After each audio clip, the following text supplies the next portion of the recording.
Amigos oyentes, hermanos queridos, buenos días. Estamos aquí, Patricia y Miguel, este matrimonio cristiano, dispuestos a leer y comentar el Evangelio del día. Hoy es 13 de diciembre del año 2016. Vamos a ir entonces primero a la lectura. Patricia. Lectura del Santo Evangelio según San Mateo. Jesús dijo a los sumos sacerdotes y a los ancianos del pueblo: ¿qué les parece? Un hombre tenía 2 hijos y, dirigiéndose al primero, le dijo: Hijo, quiero que hoy vayas a trabajar a mi viña. Él respondió: no quiero. Pero después se arrepintió y fue. Dirigiéndose al segundo, le dijo lo mismo y éste le respondió: voy, Señor, pero no fue. ¿Cuál de los 2 cumplió la voluntad de su padre? El primero, le respondieron. Jesús les dijo: les aseguro que los publicanos y las prostitutas llegan antes que ustedes al reino de Dios. En efecto, Juan vino a ustedes por el camino de la justicia y no creyeron en él. En cambio, los publicanos y las prostitutas creyeron en él. Pero ustedes ni siquiera al ver este ejemplo se han arrepentido ni han creído en él. Palabra del Señor. Gloria a nuestro Señor Jesucristo. Ahora vemos a Dios, hermanos. Sí, es así. Fíjese acá la ilustración parabólica que nos hace nuestro Señor. Sí, hay muchos que dicen voy, como dijo el hijo, el segundo, pero no van. Los religiosos, y en el caso del tiempo de Jesús, evidentemente aquellos que se jactaban de servir a Dios, de trabajar en el campo de Dios, en el campo del Señor. Sin embargo, después, si usted va a analizar con la hipocresía con que lo hacían, esto rige para todos los tiempos. Hay muchos que realmente toman el hecho religioso como una cuestión casi personal, pero sin darse cuenta que la religión verdadera, fíjese, hay una ilustración muy simple en el Primer Testamento que nos está mostrando que fundamentalmente tiene su base de sostén en el ejercicio concreto del amor. Ahí lo dice Santiago también. ¿Cuál es la verdadera religión? Y la de asistir a la viuda y al huérfano en su aflicción, por ejemplo, en todo aquello que es ejercicio del amor y de servicio al otro. ¿Qué otra cosa nos va a preguntar nuestro Señor cuando venga a establecer el final juicio? Dimos de comer al hambriento, beber al sediento, visitamos al preso en su aflicción, al enfermo en su cama de dolor, por ejemplo. Dimos hospedaje al extranjero, a la persona necesitada. ¿Cuántas cosas podemos hacer en tren de decir, servimos a Dios, trabajamos en la viña del Señor, en el campo del Señor? Y esto es verdaderamente un hecho religioso. Si usted dice amar al otro, sí, amar a Dios por sobre todas las cosas, lo sabemos, pero el amor a Dios, ¿cómo lo demostramos? Y haciendo la voluntad de Dios. ¿Y cuál es la voluntad de Dios expresada en Cristo Jesús? Y que nos amemos los unos a los otros, así como Él nos amó. Amar al prójimo como Dios nos amó. Si usted dice que ama a Dios a quien no ve y no ama a su prójimo, al que tiene al lado y lo tiene padeciendo, entonces usted no puede decir que ama a Dios. Si usted no ama aquello que ve, que es lo único que concretamente en este mundo puede hacer, y es mucho y es todo, y esta es la totalidad que Dios quiere de usted, entonces, si usted no ama a su prójimo, usted no cumple la voluntad de Dios. Usted no puede decir que conoce a Dios. ¿Se da cuenta? Es como lo que nos dice el Señor en el día del juicio. ¿Qué nos va a decir?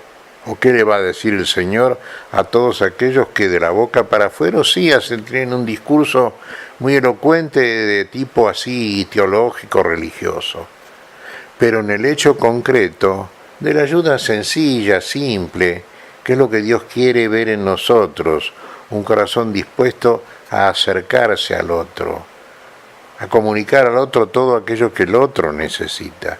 Así como Dios a nosotros nos comunica y nos da abundantemente todas las cosas que sabe que necesitamos. Si se la pedimos, claro, quiere la colaboración del hombre, en el sentido quiere de parte del hombre confianza en él. Y el hombre tiene confianza en Dios, realmente sabe a quién debe acudir y cuándo debe acudir. Fíjese, el religioso profesional, aquel que como los fariseos del tiempo de Jesús y como los sumos sacerdotes o sacerdotes de ese tiempo, sí, cumplían desde el punto de vista cultico el hecho religioso. Por supuesto, por su mismo oficio, conocían todas las reglas, todas las prácticas que estaban asociadas, que tenían que ver con el culto que se hacía en el templo, o en el lugar donde se llevaba a cabo ese culto. Pero lo hacían con el corazón. Cuando salían del templo, cuando salían de cumplir profesionalmente su oficio, ¿había en ellos ese amor al otro?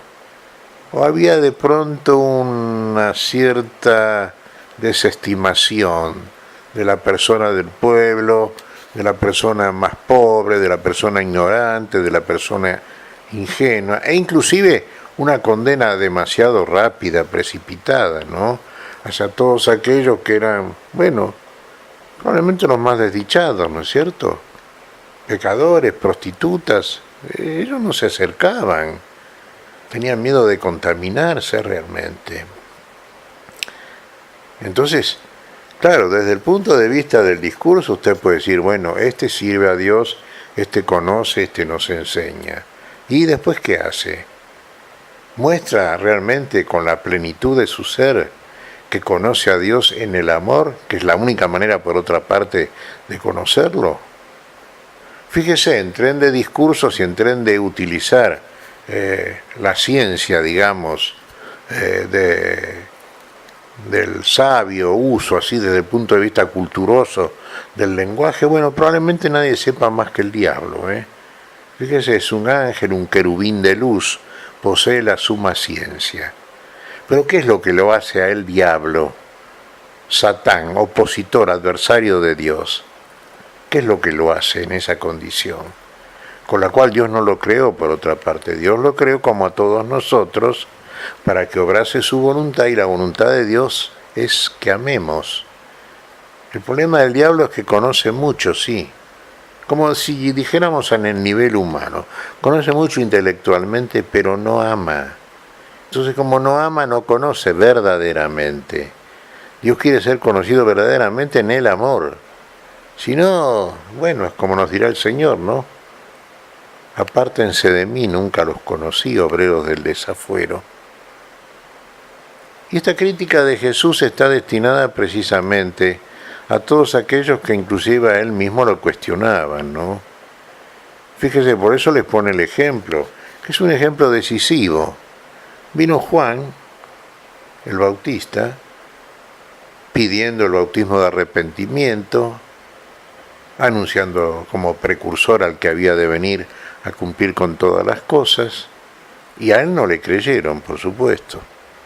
Ellos que decían ser verdaderamente los que conocían la Escritura, los que conocían a Dios, los que de pronto juzgaban antes de tiempo, juzgaban y apartaban a todos aquellos que estimaban como no dignos de acercarse a ellos.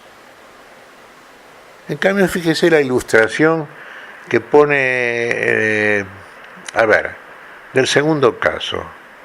El hijo malo, desobediente. No, ese que dijo. Ese fue el que dijo voy y no fue. Pero ¿y el primero que dijo? No voy, pero fue. Se arrepintió. ¿Se da cuenta? Entonces cuando escuchó a propósito del bautismo de arrepentimiento que predicaba Juan el Bautista, no le creyeron. En cambio, aquellos que dijeron que verdaderamente se arrepintieron fue una señal de su fe, de su creencia.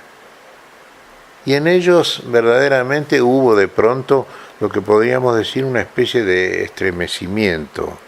Su ser interno fue tocado precisamente por la palabra de Dios. Y en ello se produjo la respuesta. Y la respuesta concreta a la que Dios quiere es la respuesta en el amor. Y ahí aparece el veraz conocimiento de Dios. Y ahí somos conocidos por Dios. Y ahí podemos decir que conocemos a Dios en la medida que Dios nos conoce, en ese reconocimiento que hacemos de Él. Bueno, lo tenemos en cuenta y por supuesto esto es lo que nos viene a enseñar nuestro Señor y es lo que viene, usted dirá, a juzgar, sí, claro, de aquellos que son hipócritas, de aquellos que realmente afirman cosas que no están en su corazón y por lo tanto no están en ellos. Fíjese, dice el apóstol, ¿no? Con el corazón se cree para justicia. Con el corazón se cree para justicia. Y con la boca se hace confesión de labios para salud. Sí, usted puede confesar para salud muchas cosas que son totalmente saludables, como es la palabra de nuestro Dios.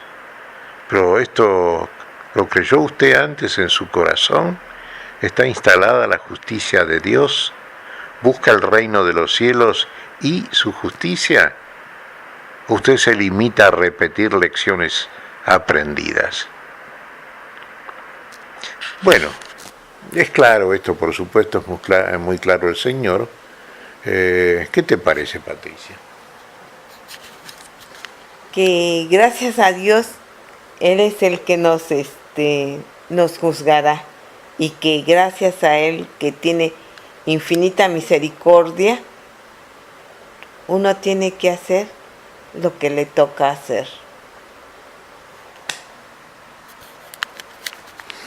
Sin duda que la misericordia procede de Dios, y lo que Dios quiere ver en nosotros, la misericordia justamente. El amor nuestro inclinándose ante la miseria del otro.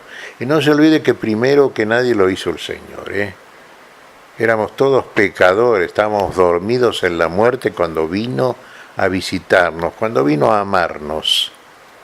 Misericordia. No quisiste sacrificio ni holocausto, sino misericordia. Bueno, es lo que nos viene a enseñar precisamente el Señor de la misericordia, que es la misma misericordia de Dios. ¿Qué te parece si agradecemos al Señor, Patricia? Muy bien, Miguel. Te damos gracias, Padre Celestial, en el nombre santo de nuestro Señor Jesucristo. Te damos gracias, Padre, te pedimos perdón por nuestras faltas. Señor, pedimos algo que está en ti, que viniste a traernos, que ejerciste en función de tu justicia para con todos nosotros. Tu misericordia, que siempre precede a tu justicia. ¿Qué es lo que buscas en nosotros? Un corazón misericordioso. Bienaventurados los misericordiosos, porque ellos alcanzarán misericordia. Eso nos enseñaste, eso queremos ejercer, eso pedimos en tu nombre. Jesús, por Jesucristo nuestro Señor. Amén y amén. Amén. A ver, la primera pregunta, esto de los hermanos, que ahora después nos vamos a detener puntualmente en la palabra, ¿sí? ¿Son una enseñanza de Cristo? Podríamos decirla, lo podría presentar así, si vos estuvieras acá, lo podrías preguntar así también. Es decir, uno es así, el otro es de la otra manera, uno actúa así, el otro actúa de la otra manera. Sí, en realidad la enseñanza